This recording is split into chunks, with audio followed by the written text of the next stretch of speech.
سڵاوتان لەبێت بینەرانی خۆشەویستی تلوزیۆنی کۆمەڵە، خۆشحاڵم لەوەی کە جارێکی تر بە بەرنامەی مێژووی کۆمەڵەوە هاتوومەتەوە خزمەتان.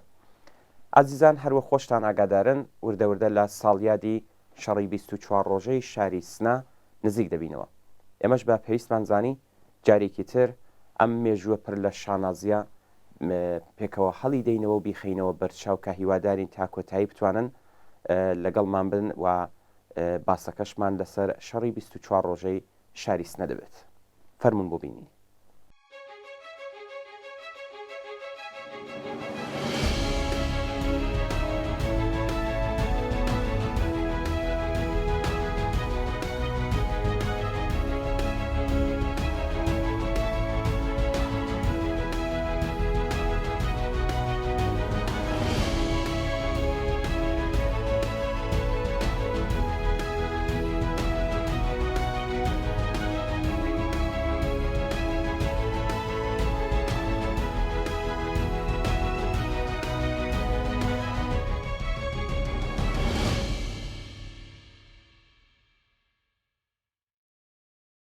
بنکەکانی شاری سنا ناوەندگەلێک بوون کە لە هەر گەڕەکێک پێکهات بوون و کاروباری گەڕەکیان بەڕێوە دەبرد.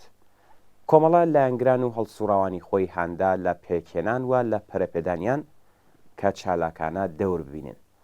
سەرجەم لە نێوان 26 تا 30 بنکە لە شاری سنا پێکهاتن. کۆمەڵە بەپێی ئیمکانات هەوڵی دەدا کە ئەو بنکانە چەکدار بکات. بنکەکان شوڕایەکی هەماهەنگیان هەبوو کە لەلایەن هاوڕێیانی گیان بەخت کرد و مزەفەر لاهورپورەوە بەڕێوە دەچوو.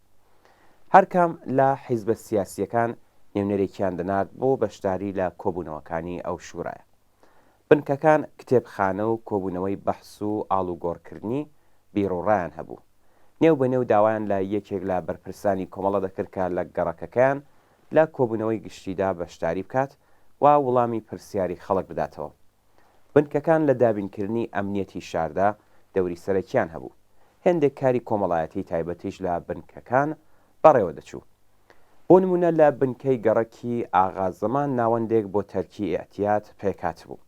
یارمەتی خۆراک و دەرمان و شتی تر کە لە شارەکانی دیکەی کوردستانەوە دەگەیشتە شاری سنا لەلایەن ئەم بنکانەوە دابەش دەکران.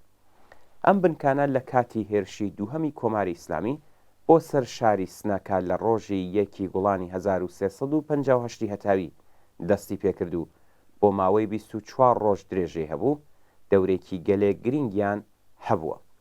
ژمارەیەکی زۆر لە ئەندامانی ئەم بنکانە دوای ئەوەی کە شار لەلایەن هێزەکانی ڕژیمەوە داگیرکرا بە ڕیزەکانی هێزی پێشمەرگەی کۆمەڵەوە پەیوەست بوو.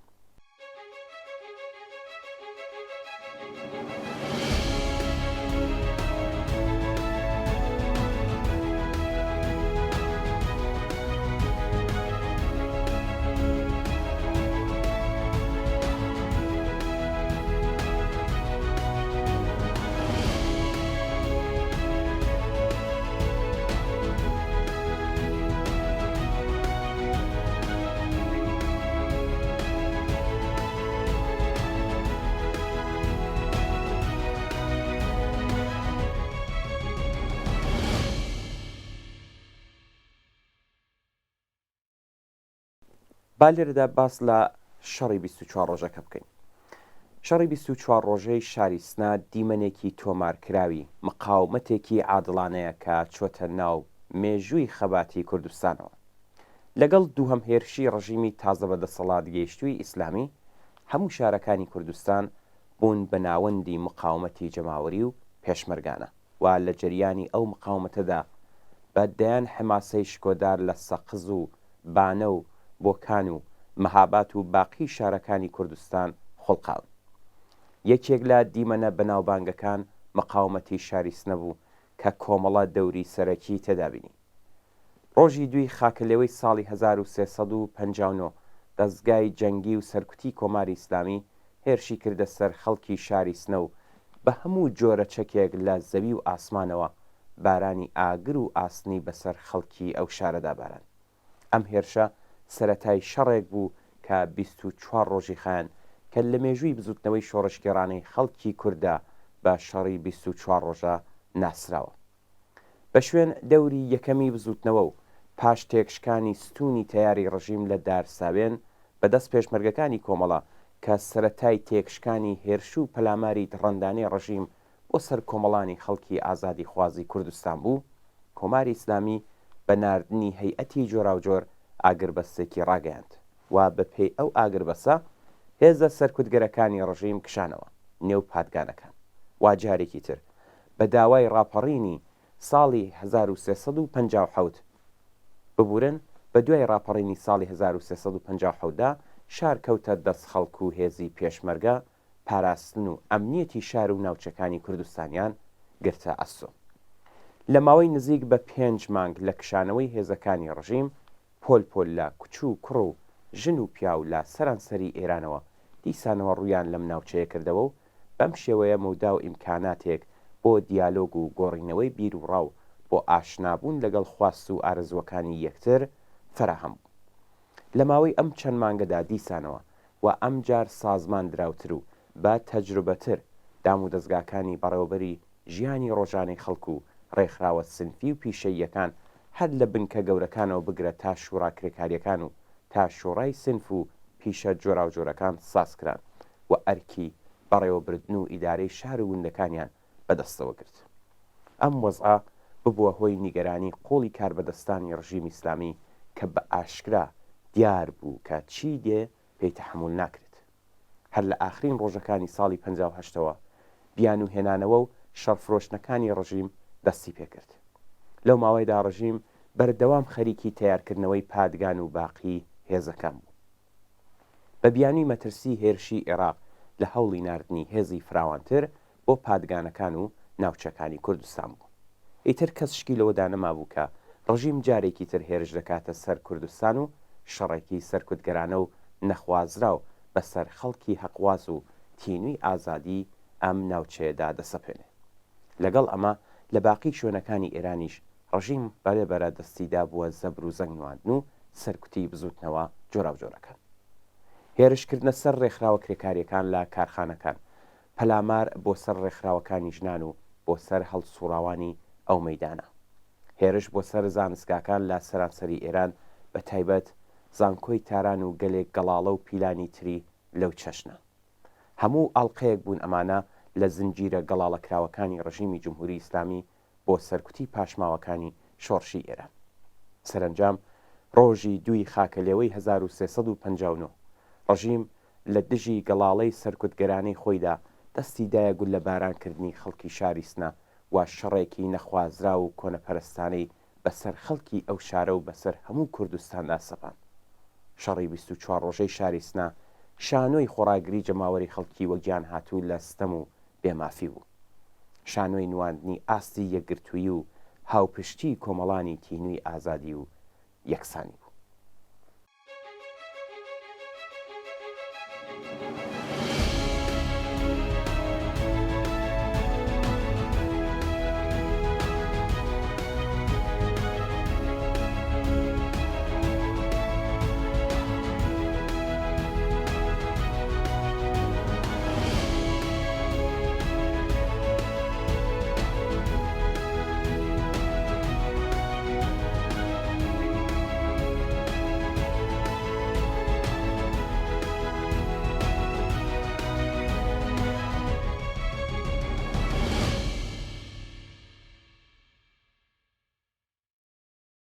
با لێرەدا چاوخشانێکشمان بێت بەسەر کۆچی مێژووی شاری مەریوان کە دیمەنێکی درەوشاوی دیکەی خەباتی کۆمەڵە و کۆمەڵانی خەڵکی کوردستان.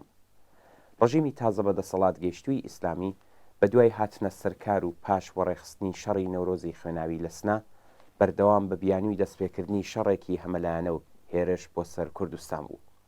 شاری مەریوان یەکێک لەو شوێنانی کوردستان بوو کە جم و جۆڵێکی دموکراتیکی بەربڵاوی تێدا بوو. ئیدارە و بەڕێوەبردننی شار کەوتبووە دەست شوڕای شار. چین و تۆیژەکانی ئەو شارە لە ڕێکخراوی دموکراتیکی جۆراوجۆردا لە دەوری یەک کۆببوونەوە. خەڵک چەکدار بوون و خۆیان ئاسایشی شاریان بەڕێوە دەبرد.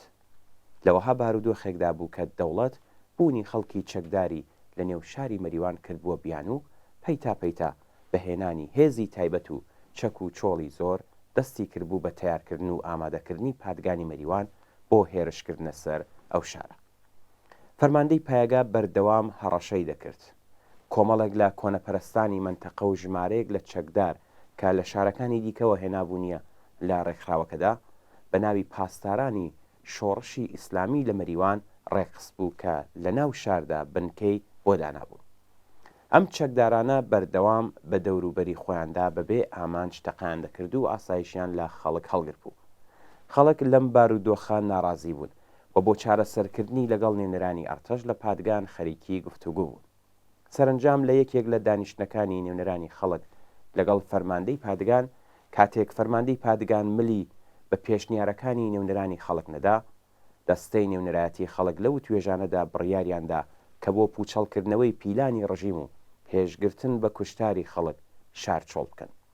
ئەم بڕیارە دەستبەجێ خەڵکی شاری لێ ئاگادار کرا و شوێنێک لە 12 کیلومتری شار و لە نزیک ئاوایی کانیمیران بۆ نیشتەجێبوونی خەڵک دیاری کرا. خەڵکی شار یەک پارچە ئەم بڕیاریان بەڕێوە برد و شار بە تەواوی بەرەو شوێنی دیاریکرا و کۆچی کرد. لە ماوەیەکی کووردا هەواڵی ئەم حرەکەتە جەماوەریە لە شار و ئاواییەکانی کوردستان دەنگیدایەوە. ئاوایەکانی دەوروبەری مەریوان دەستبەجێ دەستیاندایە ناردنی نان و پێخۆر و یارمەتی جۆراوجۆر بەرەو ئوردوگای کۆچبەرانی مەریوان. زۆری نەخەیاند کە شەپۆلی پشتیوانیکردن و یارمەتی گەیاندن بە خەڵکی مەریوان باقی شار و ئاوایەکانی کوردستانیشی گرتەوە. هەزاران کەس لە تێکۆشەرانی شاری سنا لە ژن و لە پیاو لە شارەکانی سنە و سەقز و بانەوە بۆ نیشاندانی هاوپشتی لە خەڵکی مەریوان بە پیادە بەرەو شاری مەریوان ڕێکەوتن. لە زۆرێک لە شوێنەکانی ئێرانەوە ڕۆژانە پەیامی پشتیوانی، گروپی پزیشکی و دەرمان، یارمەتی تەدارکاتی و تەنانەت هێزی ئینسانی بۆ بەشداری لە پاراستنی ئەمنیەتی کۆچبەران دەگەیشتنە ئوردوگا. ئەم حرەکەتە بەم جۆرە تا سێنزەی گەلاوێژی ئەم ساڵە واتە بۆ ماوەی 2 هەفتە درێژەی هەبوو. ئەم حرەکەتە گەلێک دەرس و ئەزمموی بەنرخشی لە فیداکاری لە نێو کۆمەڵانی خەڵکی کوردستاندا پێکێنا. ژیانی ڕۆژانی ئوردوگا هاودڵی و بڕوا و متمانەی خەڵک بە یەکتر، هەوڵ و تەقەلای بێوچانی خەڵک و بەڕێوەبەرانی ئوردوگا بۆ هەرچی باشتر بەڕێوەبردننی کاروبارەکان، نەزم و ڕێکوپێکی لە کاتی دابشکردنی پەیداویستیەکان گەلێک بەرچاو بوو. ئەمانە هەمووی تێکەڵ بوو لەگەڵ پێکێنانی کۆڕ و کۆمەڵی بەحسی سیاسی و کۆڕی شعر و ئاواز و سرود. دوای تێپەڕبوونی 2 هەفتە لە حاڵێکدا کە هێشتا و توێژەکانی نوێنەرانی خەڵک بە سەرپەرستی کاک فواد لەگەڵ نێونەرانی دەوڵەت بە سەرپەرستی چەمران کۆتایی پێناهات بوون، بەڕێوەبەرانی کۆچەکە و لە سەرویانەوە کاک فواد بەو نەتیجەیە گەیشتن پێش ئەوەی بارودۆخەکە خەڵک ماندوو بکات ئەو دەستکەوتانەی کە تا ئەو کاتە بەدەسهاتوون گردوکۆ بکرێتەوە و سەقامگیر بکرێت و بە خەڵک ڕابگەندرێت و بەرەو شار بگەڕێنەوە. ئەو ئەرکاکە کاک فواد بەڕێوەی بردووە و لە سوخوانڕاونیکی مێژوویدا خەڵکی لە ئاکامەکانی کۆچەکە تێگەیاندووە و کەش و هەوایەکی پێکێنا کە جەماوەری خەڵک بە سەر و دڵخۆشی و بە سرود خوێندن و سەرکەوتوانە بەرەو شار بگەڕێنەوە.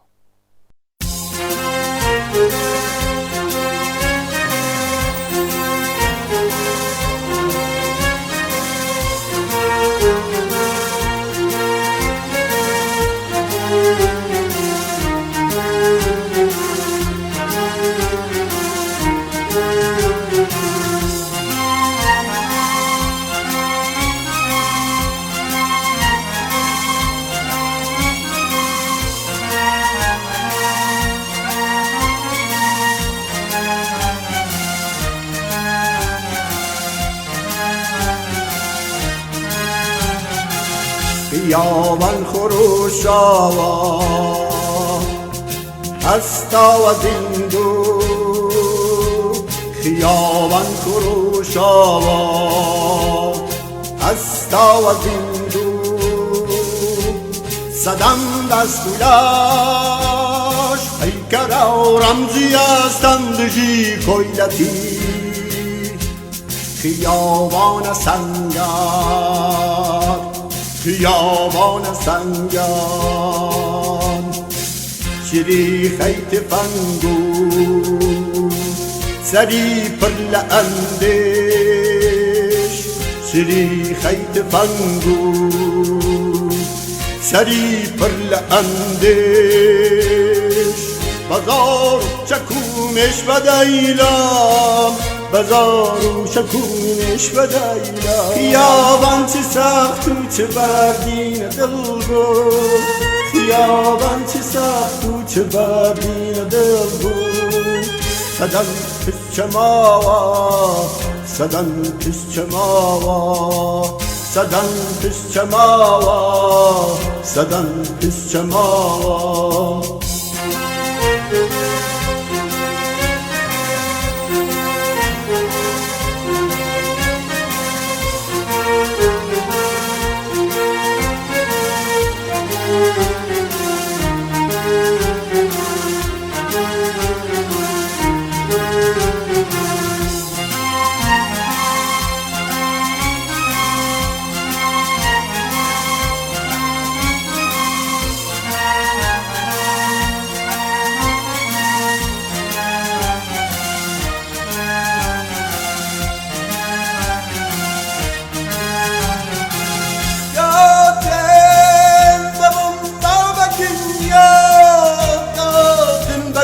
سنگرو خلکی جنگاوگا یادم دبم بابکن یادم بگیش سنگرو خلکی جنگاوگا همیشن خیابان شقامی جاری همیشن خیابان شقامی جاری همیشن خیابان شقامی جاری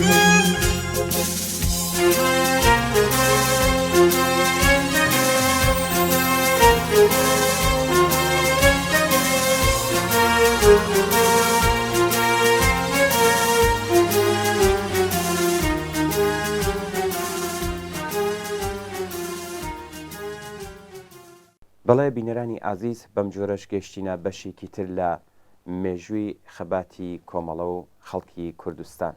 زۆر سپاس بەوەی کە تا ئێستا لەگەڵمان بوون لە بەرنامەکانی هەفتەی داهاتوودا حتمەن لەسەر ئەم بەحسە میوانێکیش دێنینە سەرخەت و زیاتر باسی لێ دەکەین. زۆر سپاس بەوەی کە تا ئێستا لەگەڵمان بوون. هیوادارین کە لە هەر کوێیەکەن ساغ و سڵامەت بن و لەش ساغ بن.